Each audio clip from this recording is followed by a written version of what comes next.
ce jour-là, ça a été terrible pour moi. Donc, je me suis accroupie, j'ai pleuré toutes les larmes de mon corps et je me suis sentie de nouveau abandonnée. Bonjour Valérie. Bonjour Marion. Donc tu es secrétaire et chargée de communication de la Fédération des enfants déracinés des DROM. C'est départements et régions d'outre-mer, c'est ça? C'est ça. Selon ton état civil, tu es née dans la Creuse, mais en réalité, pas du tout. Tu es née à La Réunion et tu es ce qu'on appelle un enfant de la Creuse. Une enfant dite de la Creuse, tout à fait. Avant d'aller plus loin, est-ce que tu peux nous expliquer, nous rappeler ce que sont les enfants de la Creuse? L'histoire des enfants dits de la Creuse, c'est une page sombre de l'histoire de France. Je dirais que c'est une histoire politique, c'est une affaire d'État. C'est-à-dire que elle a commencé en 1962. Michel Debré arrive en 1963 à La Réunion en tant que député et il va s'appuyer sur le BUMIDOM, le Bureau migratoire des DOM, pour mettre en place une politique qui va fonctionner. C'est-à-dire, comme il y a trop de population à La Réunion, il va prélever le maximum d'enfants de l'île pour les transplanter, les déraciner vers les départements ruraux de la métropole. Ça a concerné combien d'enfants et sur quelle période? Donc ça a concerné 2015 enfants, de 1962 à 1984. Mais je dirais que peut-être que c'était une bonne chose, parce que nous vivions dans la misère. Mais je crois que là, ce qui est blessant et ce qui est, comment dire, une faute grave, c'est qu'il n'y a pas eu de suivi de ces enfants. C'est-à-dire que nous devions revenir tous les ans voir notre famille et nous sommes partis pour un aller simple. En fin de compte, on a été transférés comme des objets. C'est ça, c'est la manière dont ça s'est passé. Parce que qu'est-ce qu'on disait aux parents biologiques à l'époque? Alors, ce que l'on disait, c'est-à-dire que les assistantes sociales sillonnaient l'île, toute l'île, vers les familles pauvres, faisaient signer des papiers aux parents qui bien souvent étaient illettrés. Ils ne savaient pas ce qui allait arriver à leurs gosses. Ils ne savaient pas. Donc, les services sociaux disent aux parents, on prend vos enfants, on va les emmener vers un avenir meilleur, ils vont devenir médecins, ils vont devenir avocats, vous allez les revoir tous les ans. Et voilà, mais en fin de compte, on a menti aux parents. On a menti aux parents parce que nous sommes partis, oui, certes, peut-être pour un avenir meilleur, mais en fin de compte, non, parce que ça s'est très mal passé. Et nous sommes partis pour un aller simple. Ça, je le répète, un aller simple. Quel était le but de cette politique? Enfin, on est en France. Maintenant, à notre époque, ça paraît surréaliste, en fait. Pourquoi l'État a fait ça? C'est surréaliste parce qu'on ne peut pas imaginer, c'est comme si c'était hier. Moi, j'ai 58 ans aujourd'hui, c'est comme si c'était hier. C'est-à-dire qu'il y avait trop de population à La Réunion, trop de pauvreté. Donc, on s'appuie sur le BUMIDOM. Comme les jeunes partent pour des formations, le BUMIDOM, c'est ça, c'est pas suffisant. Donc, on va s'attaquer aux gosses. Et c'est là vraiment que tout déraille, en fin de compte. Parce que nous n'étions pas consentants. Toi, tu avais quel âge quand tu as été exilée? Ah, moi, j'ai été exilée à l'âge de 3 ans. Et dans mon cas, c'est toute la fratrie qui est partie. Vous étiez combien alors? 6 en tout. Nous étions 6 frères et sœurs. Et nous sommes arrivés à Guéret dans la Creuse. Et nous avons été tous séparés. Tous séparés. Il y a eu un tri à Guéret, comme dans tous les centres. Hein. L'histoire est connue sous le nom des enfants dits de la Creuse, mais ça concerne plus de 80 départements. Pourquoi c'est connu sous ce nom-là? Parce que tout simplement, c'est le premier contingent où il y a eu le plus d'enfants. D'accord. En 1966. Moi, je faisais partie des petits, puisque j'avais 3 ans. Et je me suis retrouvée donc dans une famille d'accueil, à l'âge de 3 ans, où je dirais ça s'est très mal passé. J'ai vécu dans un climat de violence pendant 4 ans. Et pourquoi les enfants qui étaient exilés, c'est déjà un traumatisme, étaient mis dans des familles qui n'en prenaient pas soin en fait? Parce que je pense qu'il y a beaucoup d'enfants qui ont été maltraités. Pour beaucoup d'enfants, ça s'est mal passé. Pourquoi c'était dans ces familles-là alors? Je dirais que sur les 2015 enfants, bon, mon parcours fait partie de ces 2015 enfants. Je pense que c'est quand même dans la Creuse où il y a eu le plus de dérives parce que c'est surtout les adolescents qui ont le plus souffert. Pourquoi? Parce qu'ils étaient dans des fermes, la plupart, et maltraités, considérés comme de la main-d'œuvre gratuite. Les familles d'accueil les ont pris pour travailler, clairement. Voilà, les familles d'accueil prenaient ces petits noirs, entre guillemets, ces petits enfants réunionnais, pour travailler la ferme. Et en échange, ils ont eu quoi? La maltraitance. Ils ont eu quoi? Il y en a certains qui mangeaient dans des gamelles à cochons. Quand on voit les témoignages des victimes, ça arrache le cœur. Parce que bon, oui, sur les 2015, peut-être qu'il y en a qui ont réussi. Moi, je dirais j'ai réussi, mais à quel prix? 2015 enfants qui partent comme ça, en métropole, sans aucun suivi, dans des conditions difficiles, puisque quand nous sommes arrivés dans la Creuse, c'était quand même l'hiver. Donc les conditions étaient compliquées. Quand on est arrivé au foyer de Guéret, on était tellement nombreux qu'ils ne savaient pas quoi faire de nous. C'est-à-dire qu'ils ont mis des matelas partout dans le foyer. Par terre, dans le réfectoire, partout. Et les petits dormaient par terre. Par contre, le lendemain, bon, après le tri de chaque enfant, tous les petits partaient. D'accord. Quels souvenirs tu as? Est-ce que tu as des souvenirs de cette période? Les souvenirs, ça commence vers 3-4 ans, en fait. Donc, tu n'as pas de souvenirs de la Réunion, j'imagine? Ou alors inconscient? Mes souvenirs sont complètement effacés. C'est-à-dire que je n'ai que des flashs, uniquement dans cet avion qui nous emmène vers Orly. Mais où je me vois avec plein d'enfants de couleur, et c'est tout. Arrivé à Guéret, je ne me souviens pas. Voilà, je sais ce qui s'est passé parce que les grands m'en ont parlé, mais j'avoue que quand je me suis retrouvée dans cette famille d'accueil où j'ai été maltraitée pendant 4 ans, j'occulte complètement cette période parce que pour me protéger. Oui, c'est ça. Voilà, ça a été la souffrance. Le seul endroit, vraiment le seul endroit où je me sentais bien dans cette famille d'accueil, c'est sous la table. J'étais maltraitée par le père. Je voyais leur fille qui était méchante. Pour moi, c'était une géante, et elle me faisait peur. Donc oui, j'occulte cette période de ma vie parce que ça a été compliqué. Et le jour où l'assistante sociale qui est venue me chercher dans cette famille pour m'emmener ailleurs, je me suis dit, mais qu'est-ce qui m'arrive? Qu'est-ce qui va m'arriver maintenant? Et là, je me suis retrouvée dans un petit village à côté de Guéret, La Brionne, et je vois 2 personnes qui m'attendent en haut d'un escalier. Et elle me dit, voilà, je suis ta maman, voici ton papa. Ma première réaction, j'ai tourné la tête, j'ai vu qu'il y avait une table et je me suis faufilée sous la table avec le chien parce que j'avais très peur. Moi, je me sentais de 3 à 7 ans dans un monde où je n'existais pas. Ça, il y a beaucoup d'enfants dits de la Creuse qui ont ce syndrome de « on n'existe pas ». Je dirais que non seulement on n'existe pas, mais aussi on se sent coupable. Moi, dans ma tête, je me disais, si je suis là, c'est que j'ai fait quelque chose de mal.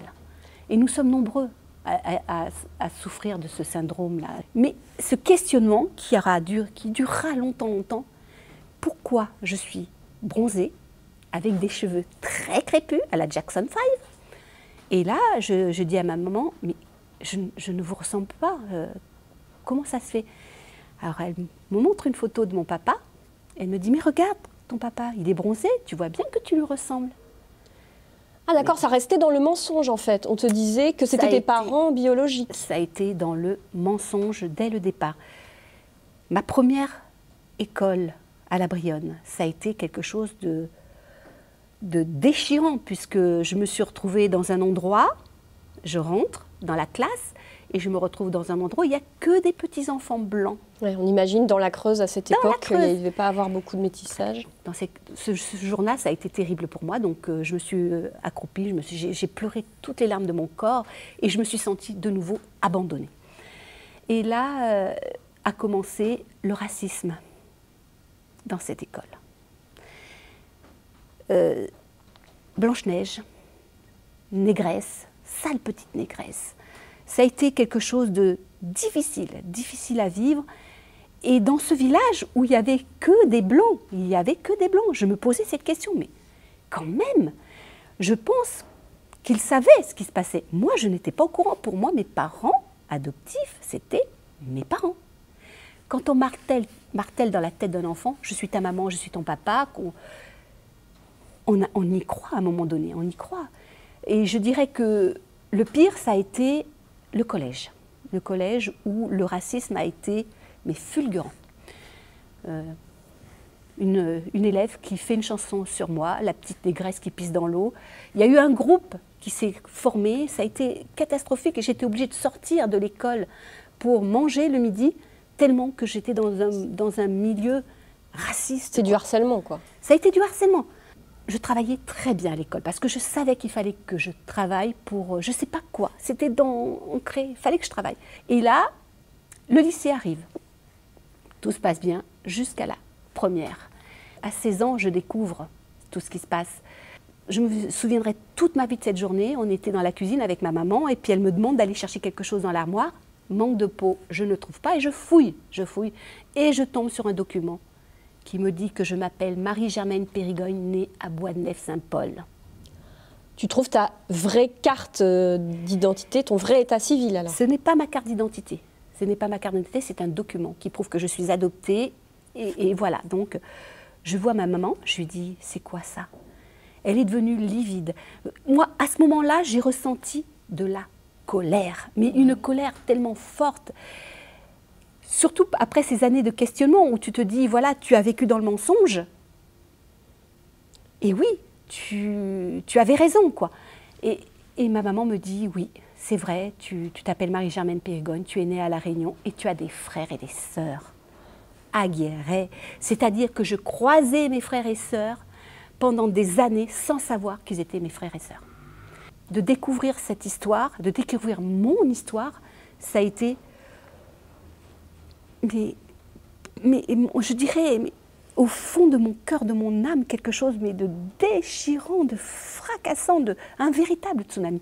Et là, mon papa arrive, il lui dit, mais qu'est-ce qui se passe? Elle dit, ça y est, elle est au courant. Et pourquoi il ne t'avait pas dit avant, en fait, tu sais? Et mon papa lui dit, mais ça fait longtemps que tu aurais dû lui dire la vérité. Pourquoi? Alors, je lui ai posé la question, maman, mais pourquoi vous m'avez menti autant d'années? Ne serait-ce que mes parents, mais tous ceux qui m'entouraient, toute ma famille d'adoption, qui savaient ce qui se passait. Elle m'a dit, je l'ai fait par amour pour toi. Je le conçois. Je le conçois parce que par amour, on peut faire beaucoup de choses. Voilà. Mais je pense, et c'est là qu'il y a un message fort et important à faire passer, quand on adopte un enfant, il ne faut pas lui mentir. Vous vous rendez compte, surtout quand il y a des questionnements comme ça, pour moi c'est grave. Donc, du moment où j'apprends à 16 ans toute cette histoire, toute mon histoire, je décide de retrouver mes frères et sœurs. D'accord. Et la première fois où je retrouve mon frère, quand il rentre qu'il ouvre cette porte, que je vois son visage, il me ressemble tellement que j'ai enfin trouvé un bout de mes origines. Qu'est-ce qu'on ressent à ce moment-là? Ah, on ressent une délivrance, je dirais. Une délivrance parce que je me suis dit, ça y est, je vais enfin connaître ce qui s'est passé et savoir un peu pourquoi on en est là aujourd'hui. Eh bien, ça a été quelque chose de tabou. Ça a été un sujet tabou. Et on n'a pas parlé de ce qui s'est passé. Juste, mon frère me dit, en gros, dans les 6, les 3 premiers sont restés jusqu'à leur majorité à la DAS et les 3 dernières ont été adoptées par des familles différentes. Et les 3 premiers ont essayé de retrouver leur petite sœur. Mais les services sociaux ont dit non, surtout pas. Nous vous interdisons de faire ça. Comment ça? Mais pour quelle raison? Pour quelle raison? Parce que pour éviter que les 3 petites sœurs se sentent malheureuses.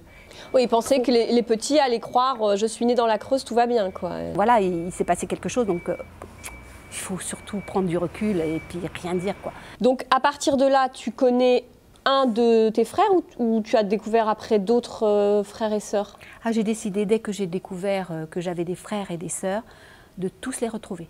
Donc, je découvre un frère et je découvre l'autre frère et les autres sœurs. Comment tu fais pour découvrir Mes parents adoptifs ont quand même voulu m'aider. Parce qu'ils savaient, ils connaissaient l'histoire. Ils savaient où étaient mes frères et sœurs. Donc les uns après les autres, je les ai retrouvés. Dont l'une au lycée Pierre Bourdon à Guéret. Voilà, c'était, je dirais, toutes ces rencontres avec ma fratrie ont été très, très, très émouvantes. Après, nous avons eu des relations entre frères et sœurs. Mais je dirais que c'était un petit peu des relations platoniques, comment dire, parce que on n'a pas eu ces jeux d'enfants ensemble pendant des années. Vous ne connaissiez pas, en fait. On ne se connaissait pas. On a appris à se connaître, mais tout en mettant de côté cette histoire. Parce que c'était un peu... Le but, ce n'était pas de remuer de la boue, mais c'était plus de nous connaître et de nous apprécier. Je posais quand même des questions par rapport à ce qui s'était passé. Et les 3 premiers me disaient, voilà, il y en a un, il se sauvait du foyer de Guéret et qu'on allait le chercher avec des chiens. Un petit peu, entre guillemets, le voilà. chasser, quoi. C'est terrible ce qui s'est passé au foyer de Guéret. On peut dire que ça n'a pas été une bonne chose pour nous, hein, vraiment, puisque la preuve, la fratrie a été éclatée. On a eu des parcours difficiles, la plupart, je dis bien. Il y en a qui ont réussi, certes, mais la plupart ont eu des parcours difficiles. Savoir à 16 ans, l'âge, quand on est ado, qu'on a des frères et des sœurs, qu'on les croisait dans Guéret sans savoir que c'était mes frères et mes sœurs, ça peut mais bousculer toute une vie. Donc après, on a vécu cette petite vie ensemble. Et malheureusement, un frère que j'ai très peu connu, Joseph, qui n'a pas supporté ce qui se passait. Il n'a pas supporté l'exil, il n'a pas supporté peut-être ce changement dans cette vie, c'est tellement brusque de se retrouver avec toutes ces 3 petites sœurs. J'en sais rien ce qui s'est passé dans sa tête. Il s'est suicidé à l'âge de 32 ans. Je le regrette parce que je l'ai très peu connu, ce frère, et il est parti trop jeune. Et il y a beaucoup d'enfants qui ont vécu ce traumatisme. Il y en a qui sont décédés, il y en a qui sont malades, il y en a qui ne veulent plus entendre parler de cette histoire, et ça, je peux le comprendre, puisqu'ils ont réussi, qui peut-être n'ont pas envie d'être perturbés. Et il y en a beaucoup qui ne savent pas qu'ils font partie de ce dispositif. Il y en a encore actuellement qui ne savent pas ? Aujourd'hui, en 2021, il y a des familles qui recherchent leurs enfants et des enfants qui recherchent leur famille réunionnaise. Il y a eu des cas récents là. Hein. Et puis le pire dans tout ça, c'est que ce dispositif a fonctionné pendant des années. C'est ça. Ça marchait. Pendant 30 ça marchait. ans, quoi. Et je crois, en fin de compte, que pourquoi on a fait ça, pourquoi on a arraché ces enfants de leur famille, dans le mensonge, dans beaucoup de choses. Moi, je dis que nous avons été volés. C'est un véritable vol d'enfants. Ici, à La Réunion, ils ont eu peur de l'explosion sociale. Mais ça n'a strictement rien résolu. Le fait de nous arracher à nos familles, loin de nos repères, loin de notre vie, de notre culture réunionnaise, n'a strictement rien résolu. Oui, ça a créé des traumatismes et des enfants... Le traumatisme, il est bien présent chez nous, hein, très présent, que l'on ait réussi ou pas. Hein. Donc je dirais, dans le parcours, moi, de ma vie personnelle, il y a eu Joseph qui décède. Après, j'ai une grande sœur qui ne va pas bien du tout, qui est en psychiatrie régulièrement. Pourquoi ? Parce qu'elle vit avec les démons du passé. Et là, je me suis dit, à un moment donné dans ma vie, j'entends en 2002 Jean-Jacques Martial qui porte plainte contre l'État pour 1 milliard d'euros pour vol, viol, séquestration. Et ça, je me dis, un enfant de la Creuse, bon, ça me concerne. Mais dans mon esprit, on n'était qu'un tout petit groupe dans la Creuse. Et là, je décide d'aller plus loin dans ma quête. Et je viens à La Réunion. Et là, tu avais quel âge ? J'ai 40 ans. La première fois que tu es venue à La Réunion ? Non, la première fois que je suis venue à La Réunion, j'avais à peu près 30 et quelques années, avec un groupe de la Creuse.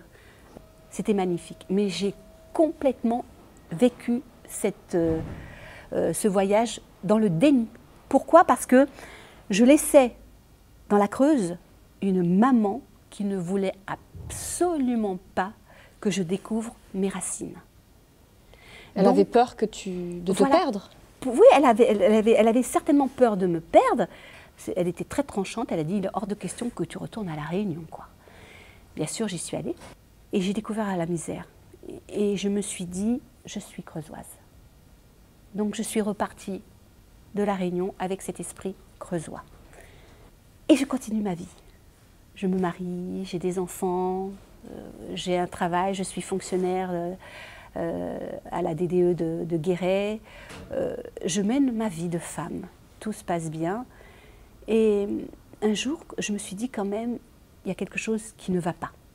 Donc, à 40 ans, je prends mes valises, mes enfants, mes 2 enfants, et je pars m'installer à La Réunion.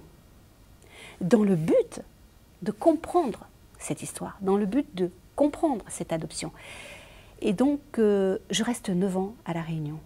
Je frappe à toutes les portes. J'écris au président de la République, j'écris au procureur de la République, j'envoie des courriers, je vais à la mairie de Bois-de-Nèfles. Je demande à avoir mon acte de naissance original. Je vois la secrétaire qui arrive avec son livre, qui me dit, qui regarde, et elle me dit « je ne peux pas vous le donner ». Je dis « mais pourquoi ?» Parce que vous êtes né à La Bryonne. Prouvez-moi que vous êtes né ici, à La Réunion. Mais enfin... Là, je vais commencer à me battre. J'ai dit, je vais faire autre chose. Je me rapproche de Jean-Philippe Jean-Marie, qui est président de l'association Racines en l'air. Je rencontre Sudel Fuma, historien, qui est décédé aujourd'hui. Je rencontre Jean-Jacques Martial pour la toute première fois et ça a été quelque chose de très fort. Voilà. Et on s'est dit, on va mener un combat qui va permettre de faire connaître cette histoire. Le premier pas vers la reconnaissance, c'est l'œuvre d'art qui se trouve à Gillot. C'est une petite fille qui tient sa valise par terre. Et là, son petit frère qui est derrière, qui essaie de la retenir.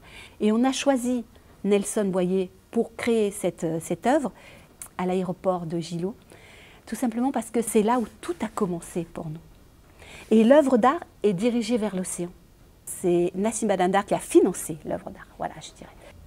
2014, voilà, c'est récent quand même, 2014. On fait un événement, mais important. Nous allons à l'Assemblée nationale. Erika Barretch porte cette résolution. Le texte est voté à la majorité. L'État français reconnaît sa faute morale. Je dis bien morale. On entend le résultat des votes. Et les députés se sont levés, se sont retournés et nous ont applaudi. Qu'est-ce qu'on doit ressentir à ce moment-là? On ressent beaucoup d'émotions. Et on voit aussi l'intervention du Guet Bello, qui était maire de Saint-Paul, qui a fait le voyage aller-retour spécialement pour nous. Un discours, mais poignant de vérité. Donc on avait beaucoup de soutien de politique de l'île de la Réunion. Ça c'était bien pour nous. Certes, notre histoire rentre dans l'histoire de l'Assemblée nationale, c'est important, on va loin là, c'est quelque chose d'extraordinaire. Ce papier, on ne peut pas le laisser dans un tiroir. Donc, quand je vais au conseil départemental de la Réunion pour ouvrir mon dossier, l'assistante sociale, à ce moment-là, me donne ma carte d'identité, trie les documents quand même. Hein. Moi qui ai quand même un caractère assez fort, je suis sortie de ce bureau, j'ai fondu en larmes. Parce que quand on découvre ce qu'il y a dans le dossier, quand on découvre une vérité assez difficile, on craque, que l'on soit forte ou pas, on craque. Donc j'ai cette petite carte d'identité magnifique, avec ma petite tête là où je suis très triste. Marie-Germaine Périgogne, née à Bois-de-Nèfles-Saint-Paul. Je retourne à la mairie de Bois-de-Nèfles. Non. Pourquoi on ne peut pas me donner mon acte de naissance original? Parce que la carte d'identité est périmée. Oh là là. On rencontre Georges Paul-Angevin, qui est ministre des Outre-mer. C'est une femme qui a su nous écouter et qui s'est dit cette histoire, il faut qu'elle soit reconnue. Et elle met en place une commission nationale d'experts. On choisit notre président, Philippe Vital. Pourquoi Philippe Vital? Parce que il connaît cette histoire, il a travaillé pendant des années, pendant 20 ans sur cette histoire. Il met son équipe en place et cette commission nationale va travailler pendant 2 ans sur cette affaire, Les experts auront carte blanche pour aller partout. Donc ils ont ouvert tous nos dossiers et c'est là qu'ils ont comptabilisé 2015 enfants. Au départ, c'était 1615. Hein, et c'est vraiment une étude sociologique et historique sur l'affaire des enfants dits de la Creuse. Et là, on se dit, voilà, il faut qu'on aille encore plus loin. Donc, on va mettre en place une fédération. On fait tous les ans notre assemblée générale dans un département concerné par l'exil. On se retrouve ensemble, une famille des transplantés, des déracinés. On n'est pas tout seul. Ce que l'on veut, c'est le mémoriel, la mémoire. Pour nous, c'est important. C'est une histoire de la France, c'est une histoire de la Réunion, donc il faut qu'elle rentre dans les mémoires. Il fallait absolument qu'on dise aux Réunionnais que nous sommes là pour nous réconcilier avec notre histoire. On n'est pas là pour chercher les coupables. Maintenant, nous, ce que l'on veut, c'est retrouver nos familles. Nous avons besoin de vous pour nous construire, pour nous reconstruire après ces années d'exil. Quand je vois le cas de Christine qui est venue en décembre 2020 à La Réunion, qui découvre en début 2020 qu'elle fait partie du dispositif, elle ne savait pas. Elle ne savait pas. 45 ans, qu'elle sortait d'une telle histoire, quoi. Retrouve sa maman biologique, les retrouvailles ont été un échec. Ces retrouvailles n'ont pas été préparées psychologiquement. Donc, il faut, et c'est indispensable, mettre en place un dispositif psychologique adapté à l'exil. Mais il y a eu de très belles rencontres. Et toi, alors, du coup, tu as retrouvé oui. ton papa biologique, tes parents biologiques ou seulement ton papa? Alors, j'ai retrouvé que mon papa biologique en décembre 2020. Bon, j'ai su qu'il existait. Je l'ai su en 2016. Hein. Mais j'ai pris du recul parce que psychologiquement, c'est compliqué. Donc, j'ai attendu. J'ai attendu parce qu'il fallait que je me prépare dans ma tête. Et en 2020, la première fois où j'ai vu ce papa, il était assis là, comme toi, devant moi, et je regarde et je lui dis, tu sais, je crois qu'il est temps de me dire la vérité. Il se lève, il me serre dans ses bras, et il se met à pleurer. Moi aussi, je me mets à pleurer, et me dire, oui, je suis ton papa. Je lui dis, mais voilà, pour moi, ça a été une délivrance, une délivrance. Donc, ce papa-là, il a été très franc avec moi. Il m'a dit, je savais que tu existais. Je te regardais à la télévision, je savais que tu étais là. Mais j'ai honte, j'ai honte. Et c'est là le message que je veux faire passer aux familles réunionnaises. Il faut passer au-delà de la honte, il faut passer au-delà de la culpabilité. C'est passé, c'est fini. Maintenant, on a besoin d'aller vers l'avenir. Et notre avenir, c'est vous. Sans vous, on n'avancera pas. On a fait une conférence à la mairie de Saint-Denis, qui a été une réussite. Hein. Nous avons été invités par Madame Erika Barrett-Schmerz de Saint-Denis, qui, sans son combat personnel et politique, notre histoire serait restée dans l'ombre. Nous avons donc un soutien important. Je sais aussi que Huguette Bello sera là avec nous, le maire de Saint-Paul. Il faut qu'on ait des soutiens politiques, mais il faut surtout qu'on ait le soutien des Réunionnais. Aujourd'hui, on est là pour aider les familles à se retrouver. La famille, Karmali, récemment, une maman qui retrouve ses enfants. Daisy, une ex-mineure qui retrouve sa sœur, là, en août 2021, qui retrouve ses deux sœurs. Puis ça doit faire du bien aux enfants exilés, mais aussi aux parents qui n'ont pas compris à l'époque qu'ils ne reverraient pas leurs enfants. Oui, fait. Quand on voit par exemple Madame Karmali qui pleure devant cette caméra et qui dit « mais moi je cherchais mes enfants depuis des années », bien évidemment que ça fait du bien aux familles. Mais je dis et je répète, il faut que l'on soit accompagné, il faut un dispositif psychologique adapté. Alors aujourd'hui, ta vie, elle est plus dans la Creuse, à La Réunion. Tu te sens réunionnaise, métropolitaine? Je me sens perdue. Pourquoi? Parce que je suis creusoise d'adoption, mais je suis réunionnaise dans mon cœur, dans mon âme, dans mon sang. Je suis chez moi. Ça fait que 2 semaines que je suis ici, mais je suis chez moi. Et j'ai besoin de terminer le puzzle de ma vie. Parce que mon papa, il a 84 ans et il a 8 enfants. Donc, ce qui veut dire que j'ai d'autres frères et sœurs. Je ne suis pas là pour déchirer une famille. Je suis là pour être aimée, tout simplement. Il y a d'autres frères et sœurs qui n'ont pas encore été retrouvés alors? J'ai trouvé une sœur. Et aujourd'hui, tu te réinstalles vraiment à La Réunion alors, ce que tu Je me disais. réinstalle définitivement à La Réunion en espérant que ça fonctionne. Mais si ça ne fonctionne pas, voilà, je ne suis pas enchaînée. Mais je pense que ça va fonctionner parce que je me sens bien ici. J'ai mes racines, mes origines. Et puis avant tout, voilà, je suis réunionnaise, quoi. Et alors au niveau des associations, des démarches avec l'État, vous attendez Alors nos objectifs, nous avons une avocate du barreau de La Rochelle, maître Elisabeth Trabé-Sandratana, qui elle est malgache, qui dans son métier défend les victimes. Voilà, défend vraiment, elle a un beau CV, beau parcours. Nous avons aussi un juriste, Laurent Sermet, qui est professeur à l'université d'Aix-en-Provence, Marion Fellman, qui est professeur en psychopathologie psychanalytique à l'université de Nanterre, psychologue clinicienne. On est en train de mettre en place quelque chose qui va vraiment nous aider, mais pas seulement nous. Parce que nous, ce que l'on veut, c'est ouvrir le combat sur le droit de l'enfant aujourd'hui et demain. C'est-à-dire que nous sommes l'exemple même de ce qui ne doit pas se faire. Nous sommes la mémoire vive d'une page sombre de l'histoire de France. Donc, nous allons élargir le combat sur le droit de l'enfant aujourd'hui et demain. Nous allons travailler jusqu'au niveau européen.